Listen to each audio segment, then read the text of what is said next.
સુસ્વાગતમ મિત્રો. ધોરણ 10ના ગણિતમાં દ્વિચલ સુરેખ સમીકરણ યુગ્મ પ્રકરણમાં આપણે દ્વિચલ સુરેખ સમીકરણ યુગ્મના પ્રકાર વિશે માહિતી મેળવીએ છીએ. આજે આપણે બીજા પ્રકાર સુસંગત અને અવલંબી સમીકરણ યુગ્મ વિશે માહિતી મેળવવાની છે. તો ચાલો શરૂ કરીએ. આજનો મુદ્દો છે દ્વિચલ સુરેખ સમીકરણ યુગ્મના પ્રકાર. એમાં બીજો પ્રકાર છે સુસંગત અને અવલંબી સમીકરણ યુગ્મ. આપણે સુસંગત સમીકરણ યુગ્મ વિશે માહિતી મેળવી છે. હવે પછી આપણે સુસંગત અને અવલંબી સમીકરણ યુગ્મ વિશે માહિતી મેળવવાની છે, જેમાં જે દ્વિચલ સુરેખ સમીકરણ યુગ્મના બંને સમીકરણો સમાન હોય તેને અનંત ભિન્ન ઉકેલ હોય આવા સમીકરણ યુગ્મના સમીકરણો અવલંબી સમીકરણો છે તેમ કહેવાય. જે દ્વિચલ સુરેખ સમીકરણ યુગ્મ આપેલા છે તે બંને સમીકરણો જો સમાન હોય તો આવા સમીકરણ યુગ્મને અનંત ભિન્ન ઉકેલ હોય અને આવા સમીકરણ યુગ્મને અવલંબી સમીકરણ યુગ્મો કહેવાય. સ્પષ્ટ છે કે જે સમીકરણ યુગ્મના સમીકરણો અવલંબી હોય તે સમીકરણો સુસંગત છે જ. આપણે સુસંગતની વ્યાખ્યા ખ્યાલ છે કે જેવો ઉકેલ મળે સમીકરણ યુગ્મનો તો આવા સમીકરણ યુગ્મ સુસંગત છે તેમ કહેવાય.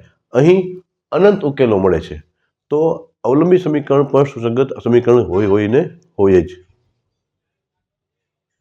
આગળ જોઈએ તો આવા સમીકરણ યુગ્મની રેખાઓ સમપાતી રેખાઓ છે. સમપાતી રેખાઓ છે. આ સ્થિતિમાં સમીકરણોને અનંત ઉકેલ છે. સમપાતી રેખા એટલે જો આપણે બંને સમીકરણ યુગ્મને આલેખ પત્ર પર નિરૂપિત કરીએ તો બંને સમીકરણોનો આલેખ એક જ રેખા પ્રાપ્ત થાય, અથવા એમ કહી શકીએ કે એક રેખા ઉપર બરાબર એ જ સ્થાને બીજી રેખા મળે છે. આવી રેખાઓને આપણે સમપાતી રેખા કહી શકીએ. તો આવા સમીકરણ યુગ્મની રેખાઓ સમપાતી રેખાઓ છે. આ સ્થિતિમાં સમીકરણોને અનંત ઉકેલો છે. વધુમાં જો a1x વત્તા b1y વત્તા c1 બરાબર 0 અને a2x વત્તા b2y વત્તા c2 બરાબર 0 દ્વારા દર્શાવાતી રેખાઓ સમપાતી રેખા હોય તો તેની શરત છે a1/a2 બરાબર b1/b2 બરાબર c1/c2. a1/a2 અહીં a1 a2 એ ચલ x ના સહગુણકો છે, b1 b2 એ ચલ y ના સહગુણકો છે, જ્યારે c1 c2 છે એ અચળ પદ છે.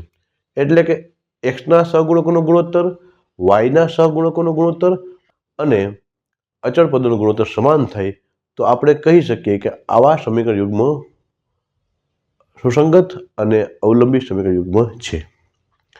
જો આપણને આલેખ મળે ને તો જે રેખા પ્રથમ રેખા મળે છે એ બરાબર એ સ્થાન ઉપર આપણે બીજા સમીકરણ દ્વારા મળતી રેખાઓ નિરૂપિત થાય છે. આથી આવા સમીકરણોની રેખાઓ સમપાતી છે અને જો રેખાઓ સમપાતી હોય તો તેના x ના સહગુણકોનો ગુણોત્તર, y ના સહગુણકોનો ગુણોત્તર અને અચળ પદનો ગુણોત્તર સમાન થાય છે. આભાર.